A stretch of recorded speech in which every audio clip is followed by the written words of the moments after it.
പിന്നെ ഒരു പ്രാവശ്യം അവിടെ വന്ന് തൂത്തപ്പം ഞാൻ ഇവിടുന്ന് ലീവ് അവധിക്ക് നാട്ടിൽ പോയപ്പോഴാ അന്നേരം കണ്ടപ്പോ കാണാം അത് ഇൻഹേലറൊക്കെ ഉപയോഗിച്ചുകൊണ്ടിരുന്ന സ്ഥിരമായിട്ട്. അന്നേരം ഉപയോഗിക്കുന്നില്ലായിരുന്നു. അന്നേരം ഞാൻ ചോദിച്ചെന്താ, അന്നേരം പറഞ്ഞു ഇങ്ങനെ ഒരു പ്രോഡക്റ്റ് ഉപയോഗിക്കുന്നുണ്ട്, കാന്തത്തിന്റെ ഒരെണ്ണമാ എന്നൊക്കെ പറഞ്ഞു. അതിന് ഡീറ്റെയിൽ ആയിട്ട് പറയാനൊന്നും അറിയത്തില്ല, പക്ഷെ അത് വാങ്ങിച്ചെന്ന് പറഞ്ഞു. അങ്ങനെ ഉപയോഗിക്കുന്നു, അതുകൊണ്ട് ഇപ്പൊ മരുന്നൊന്നും ഇല്ലെന്ന് പറഞ്ഞു.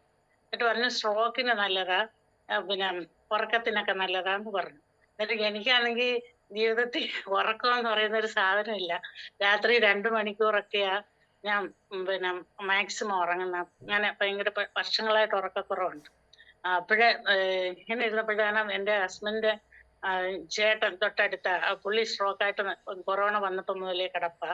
എന്നിട്ട് ഞാൻ വിചാരിച്ചു പുള്ളിക്ക് കൊള്ളായിരിക്കുമല്ലോ എന്ന് വിചാരിച്ചോണ്ട് ഇത് ആരാ തന്നേന്ന് ചോദിച്ചപ്പം പറഞ്ഞു തലവൂരുള്ള ഒരു വിഷ്ണുവാ ഇതിനകത്തുണ്ട്, ഗ്രൂപ്പിലുള്ള ആളാ എന്ന് പറഞ്ഞു. അന്നേരം വിഷ്ണുവിനെ കോണ്ടാക്ട് ചെയ്തു. വിഷ്ണു അന്നേരം പ്രോഡക്റ്റ് എനിക്ക് പിന്നെ തന്നപ്പോ ഈ ഫാമിലി സൂപ്പർ ഡീലക്സ് അതാണ് എടുത്തത്. അന്നേരം അതില് പിന്നെ കൊണ്ടുവന്ന് വിഷ്ണു ഡെമോൺസ്ട്രേഷൻ ഒക്കെ കാണിച്ചപ്പോ പറഞ്ഞു ഇതില് പുള്ളിക്ക് യൂറിനൊക്കെ ബെഡിൽ പോകുന്നുണ്ട്. അന്നേരം ട്യൂബൊക്കെ ഇട്ടാല് അതൊന്നും വലിച്ചു കുറച്ചൊക്കെ കളയുന്നുണ്ട്, ബെഡ് നനഞ്ഞൂടാ, അതുകൊണ്ട് ഉപയോഗിക്കാൻ പറ്റത്തില്ല എന്ന് പറഞ്ഞു. അങ്ങനെ അത് പറഞ്ഞപ്പോഴത്തേന് ഞാൻ പിന്നെ എന്ത് ചെയ്തു, 2 പ്രോഡക്റ്റും ഓർഡർ ചെയ്ത് വരുത്തിയാണ്ട് ഞാൻ 2ഉം ഇങ്ങെടുത്തു. എന്നിട്ട് ഞാനത് ഉപയോഗിച്ചൊന്നുമില്ല. എന്നിട്ട് ഞാൻ പറഞ്ഞു ഒരു കാര്യം ഉറക്കത്തിനല്ല എന്ന് പറഞ്ഞുകൊണ്ട് ഞാൻ പറഞ്ഞു എന്നാ ഒരു കാര്യം ചെയ്യും, ഒരെണ്ണം എൻ്റെ മോക്കും കൊടുത്തു, ഒരെണ്ണം ഞാനും എടുത്തു. എന്നിട്ട് ഞാൻ ഇവിടെ തിരിച്ച് 1 മാസം ആകുമ്പോൾ തിരിച്ച് ജമ്മുവിൽ വരുന്നത് കൊണ്ട് ഞാൻ പറഞ്ഞു എന്നാ അത് ബെഡ് ഇങ്ങോട്ട് അയച്ചേര്, ഞാൻ ഇവിടെ അല്ലയോ താമസിക്കുന്നതെന്ന് പറഞ്ഞ് അങ്ങനെ ഇരുന്നു. അന്നേരം ഇങ്ങനെ ഇരുന്നപ്പോഴാണ് ഈ വിഷ്ണു അന്നേരം എനിക്ക് എല്ലാം ഇങ്ങനെ ഈ വാട്സാപ്പില് ഓരോ അനുഭവങ്ങളൊക്കെ ഇങ്ങനെ ഓരോരുത്തരുടെയും ഷെയർ ചെയ്യാറുണ്ട്. അങ്ങനെ നോക്കിയപ്പോ കാണാം രാജുവും ഞാനും പ്രീ ഡിഗ്രിക്ക് ഒരുമിച്ച് പഠിച്ചവരാ. അങ്ങനെ 50 വർഷത്തിന് ശേഷം കഴിഞ്ഞ മെയ് 20 ഞങ്ങളുടെ ഒരു ഗെറ്റ് ടുഗദർ ഉണ്ടായിരുന്നു. ഗെറ്റ് ടുഗദറിനാണ് പിന്നെ ഞാൻ രാജുവിനെ 50 വർഷത്തിന് ശേഷം കാണുന്നത്. അപ്പോഴാ രാജു പത്തനാപുരത്തുണ്ടെന്നും എല്ലാം ഒക്കെ അറിയുന്നത്. പക്ഷെ ഇതിനെ കുറിച്ചൊന്നും സംസാരിച്ചിട്ടൊന്നുമില്ല. അന്നേരം കാണാം പത്തനാപുരത്ത് ഗാന്ധി ഭവനില് രാജു ഇങ്ങനെ ഇത് ഒരു പ്രോഡക്റ്റ് കൊടുക്കുന്നതിന്റെ പടം വിഷ്ണു എനിക്ക് അയച്ചു തന്നപ്പോ ഞാൻ നേരം രാജുവിന്റെ നമ്പർ എൻ്റെ ഉണ്ടല്ലോ, അത് വെച്ചുകൊണ്ട് രാജുവിനെ വിളിച്ചു കഴിഞ്ഞ് രാജുവായിട്ട് സംസാരിച്ചപ്പോൾ രാജു പറഞ്ഞു പിന്നെ സുഖമായിട്ട് ഇത് ഉപയോഗിക്കാം, ഉറക്കത്തിനൊക്കെ നല്ലതെല്ലാം ഇതായെന്ന് പറഞ്ഞു. അങ്ങനെ ഇരുന്നപ്പോ ഞാൻ നാട്ടില് കഴിഞ്ഞ ഓഗസ്റ്റിൽ ചെന്നപ്പോഴും ബെഡെല്ലാം ഇവിടെ കൊണ്ടുവന്ന് ഞാൻ ഒന്നും ഉപയോഗിച്ചില്ല. അങ്ങനെ ഇരുന്നപ്പോ ആണ് എനിക്ക് ഒരു പ്രാവശ്യം ഒരു വലിയ ക്ഷീണം വന്നു. സന്ധ്യയായപ്പം ഭയങ്കര ക്ഷീണം വന്ന് എന്താന്ന് അറിഞ്ഞൂടാ. പിറ്റേന്ന് രാവിലെ ഡോക്ടറെ ചെന്ന് കണ്ട് എല്ലാം പരിശോധിച്ചൊക്കെ നോക്കിയപ്പം പറഞ്ഞു എനിക്ക് ഷുഗറൊക്കെ 254, പിന്നെ അതുപോലെ ട്രൈഗ്ലിസറൈഡ്, കൊളസ്ട്രോള് എല്ലാം കൂടുതലാന്ന് പറഞ്ഞു. അന്നേരം മരുന്ന് കഴിച്ചു തുടങ്ങാൻ പറഞ്ഞു. അന്നേരം മരുന്ന് കഴിക്കാനെന്ന് പറഞ്ഞാല് ഒരു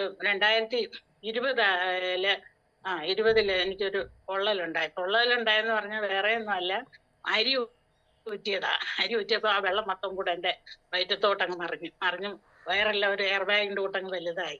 അപ്പോഴത്തേന് പിന്നെ 10 ദിവസത്തേക്ക് ഹോസ്പിറ്റലിൽ കിടന്നു. അതുവരെ എനിക്ക് ഷുഗറും എല്ലാം, പിന്നെ പ്രഷർ ഉണ്ടായിരുന്നു. പ്രഷർ ഈ ഉറക്കം ഇല്ലാതിരുന്ന ഉണ്ടാവും, ഉറക്കം ശരിയായി കഴിഞ്ഞാൽ എല്ലാം ശരിയാവുന്നുള്ള രീതിയിൽ ഇരിക്കുവായിരുന്നു.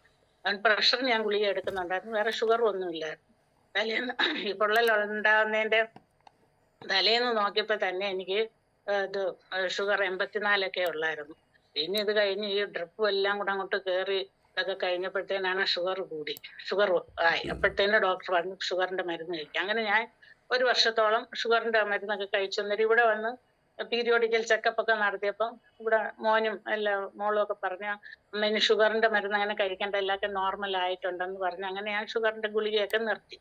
കഴിഞ്ഞ ഈ മെയില് ഞങ്ങളുടെ ഗെറ്റ് ടുഗദറിന് ഞാൻ നാട്ടിൽ പോയപ്പോഴ് ഈ ചക്കയൊക്കെ ഉള്ള സീസൺ ആയിരുന്നു. എന്നിട്ട് ചക്കപ്പഴം ഞങ്ങളുടെ അവിടെയൊക്കെ വീട്ടിലൊക്കെ ഉണ്ടല്ലോ. അന്നേരം അതെല്ലാം ഇങ്ങോട്ട് കൊണ്ടുവരാനായിട്ട് ചക്ക വരട്ടിയും അങ്ങനെ എല്ലാ പരിപാടികളൊക്കെ ചെയ്തു. അതെല്ലാം നല്ലപോലെ കഴിക്കുകയും എല്ലാം ചെയ്ത് കഴിഞ്ഞപ്പോഴത്തേനാണ് ഇങ്ങനെ അന്നേരമായി ഈ ഷുഗർ ഇത്രയതങ്ങ് ആയത്. അപ്പോഴും പിന്നെ ഡോക്ടർ പറഞ്ഞു എനിക്ക് ഒരു ഗുളിക കഴിക്കാൻ പറഞ്ഞു, ഉച്ചയ്ക്ക് ചോറുണ്ട് ഒരെണ്ണം കഴിക്കാൻ പറഞ്ഞു. അങ്ങനെ കഴിച്ചു കഴിഞ്ഞപ്പോഴത്തേനാണ് ഈ ഷുഗർ പിന്നെ എനിക്ക് വീണ്ടും ക്ഷീണം വന്നു. എന്നിട്ട് ഞാൻ വീണ്ടും ഡോക്ടറെ അടുത്ത് എന്ന് പറഞ്ഞു എനിക്ക് വീണ്ടും ഭയങ്കര ക്ഷീണം, എനിക്ക് ഗുളിക കഴിക്കാൻ പറ്റുന്നില്ലെന്ന് പറഞ്ഞു. അന്നേരം ഡോക്ടർ പറഞ്ഞു എന്നാ ഒരു കാര്യം ചെയ്യ്, പിന്നെ 3-4 ദിവസത്തേക്ക് അങ്ങ് നിർത്താം, എന്നിട്ട് എങ്ങനെ ഉണ്ടെന്ന് നോക്കാറുണ്ട്. അന്നേരം വീട്ടിൽ വന്നപ്പം ബെഡ് ഇവിടെ ഉണ്ട്. അന്നേരം മോടെ ആ കയ്യിൽ കെട്ടുന്ന റിസ്റ്റ് ബാൻഡും ഈ വാട്ടർ ഇത് പാഡും എൻ്റെ കയ്യിലുണ്ടായിരുന്നു. അന്നേരം എൻ്റെ ഹസ്ബൻഡ് ചോദിച്ചു, നീ ഇതെല്ലാം വാങ്ങിച്ച് വെച്ചിട്ട് ഇതെന്താ ഒന്നും ഉപയോഗിക്കാത്തതെന്ന് ചോദിച്ചു. അതൊന്ന് ഉപയോഗിച്ച് നോക്കുന്നത്. അങ്ങനെ ഞാൻ അന്ന് ആദ്യമായിട്ട് വാട്ടർ ഇത് പാഡും ഇതെല്ലാം ഇത് രണ്ടേ ഉള്ളൂ, ബെഡില്ല, ബാക്കിയൊക്കെ ഉപയോഗിച്ച് കഴിഞ്ഞ് 4 ദിവസം കഴിഞ്ഞ് പിന്നെയും ഞാൻ മധുരം ഇട്ടാരും ചായയും കാപ്പിയൊക്കെ കുടിച്ചോണ്ടിരുന്നു. അതൊക്കെ അങ്ങ് നിർത്തി കഴിഞ്ഞ് 4 ദിവസം കഴിഞ്ഞ് ഡോക്ടറെ അടുത്ത് ചെന്ന് പരിശോധിച്ചപ്പോൾ കാണാം ഇതെല്ലാം നോർമലായി എനിക്ക്.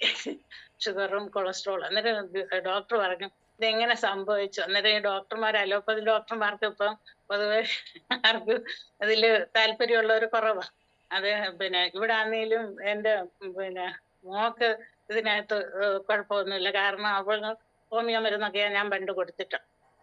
ഹോമിയോയും അലോപ്പതിയും എല്ലാം കൊടുക്കാറുണ്ട്. അന്നേരം അവൾക്ക് ഇങ്ങനെ ആ വേർതിർത്തിയില്ല ഇപ്പൊ തൈലം ഉപയോഗിക്കുന്നത്. പക്ഷെ മരുമോൻ അങ്ങനെയല്ല, മരുമോന് അലോപ്പതിയില കൂടുതൽ ഇത്. അന്നേരം അവരെല്ലാരും ഇപ്പം കൊച്ചുമോള് കളിയാക്കി മോൻ പറയാറുണ്ട്, എന്നെ മാഗ്നറ്റിക് അമ്മൂമ്മ എന്നൊക്കെ വിളിക്കാറുണ്ട്. ഞാനിപ്പോ ഇങ്ങനെ ഇതെല്ലാം ഇവിടെ ഇങ്ങനെ ഉപയോഗിക്കുന്നുണ്ട്. അന്നേരം ഇപ്പൊ ഞാൻ അതിനുശേഷം ഡോക്ടർ ചോദിച്ചു ഞാൻ എന്താ ഇതെന്ന് പറഞ്ഞപ്പോൾ ഞങ്ങൾ പക്ഷെ ഇതിന്റെ കാര്യം പറഞ്ഞില്ല. അവർക്ക് ചിലപ്പോൾ പിടിച്ചില്ലെങ്കിലോ എന്ന് വിചാരിച്ചോണ്ട് പറഞ്ഞില്ല. പക്ഷെ ഇത് അത് മുതൽ ഞാനിപ്പോ കണ്ടിന്യൂസ് ആയിട്ട് ഉപയോഗിക്കും. അന്നേരം എന്തൊരു സംശയം ഉണ്ടെങ്കിലും രാജുവിന്റെ അടുത്ത് ചോദിക്കും. ഞങ്ങൾ മിക്കവാറും സംസാരിക്കാറുണ്ട്. അങ്ങനെ ഞാൻ എന്തേലും ആർക്കെങ്കിലും വേണമെന്ന് പറഞ്ഞാൽ എൻ്റെ ഒരു കൂട്ടുകാരിക്ക് കൊടുത്തു. രാജുവിന്റെ ഒരു പ്രാവശ്യം സൂമിലല്ല ഇതിലൊരു ക്ലാസ് എടുത്തായിരുന്നല്ലോ. അന്നേരം അതിന്റെ ഒരു വീഡിയോ കിട്ടിയായിരുന്നു. അന്നേരം അത് ഞാൻ ഗ്രൂപ്പിലെല്ലാം ഷെയർ ചെയ്തപ്പം ഞാൻ എൻ്റെ കൂടെ ഡിഗ്രിക്ക് പഠിച്ചവരെല്ലാരും അതിലൊരു 5-6 ഡോക്ടർമാരുണ്ടല്ലോ, അപ്പൊ ഈ ഡോക്ടർമാര് അവര് ഇതങ്ങ് ഭയങ്കര ഇതായിട്ടങ്ങ് എതിർത്ത് സംസാരിച്ച് ഗ്രൂപ്പിലൊക്കെ ഇട്ടു. പേഴ്സണലായിട്ട് തന്നെ വല്ലാതെ ഇൻസൾട്ട് ചെയ്തു.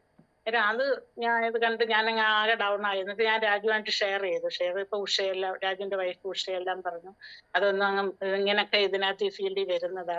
പക്ഷെ എനിക്ക് ആരുമായിട്ട് പേഴ്സണലായിട്ട് കോണ്ടാക്ട് ചെയ്യാനും ഒന്നും പറ്റുന്നില്ല. ഞാൻ ത്രൂ ഫോണിലാണ് എല്ലാവരുമായിട്ട് സംസാരിക്കാറും അനുഭവങ്ങൾ എൻ്റെ കൂട്ടുകാരോടെല്ലാം ദിവസം 1-2 പേരോട് ഞാൻ മിക്കവാറും എല്ലാവരോടും ഷെയർ ചെയ്യാറുണ്ട്. പക്ഷെ അവര് എല്ലാരും ഈ ഗ്രൂപ്പിലെ ഡിഗ്രിയുടെ ഗ്രൂപ്പിലുള്ള